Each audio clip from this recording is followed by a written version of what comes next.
భర్త చెప్పాలి భార్యతో, నాకు ఇది ఇష్టం లేదు, భార్య ఇది ఆడతానికి లేదు, చేస్తానికి లేదు. పరే వ్యక్తులతో నువ్వు ఈ రీతిగా మాట్లాడుతావు, నాకు ఇష్టం లేదని భర్త చెప్తే లోబడాల్సిందే భార్య. భర్త చెప్పొచ్చు, నీకు పెళ్ళి అవుతానికి ముందు 10 మంది మధ్య ఐటీ ఆఫీసులో రాసుకుని కూర్చుని రాసుకున్నావేమో. భర్త చెప్పొచ్చు, నాకు ఇష్టం లేదు, maintain distance, don't go close, I'm not comfortable, stay far. భర్త చెప్తే వినండి. అనేక సార్లు భార్యలో భర్త ఏమనుకుంటాడో ఆలోచించారంట, ఈడేమనుకుంటాడో అని ఆలోచించి వాడేం ఫీల్ అవుతాడో అని నిలబడతారంట. ఎండ్ ఆఫ్ ద డే వాడేమనుకుంటాడో zero. What your husband things matter.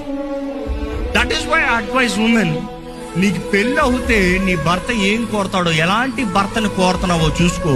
If you want a man of integrity, he will definitely ask you for standard.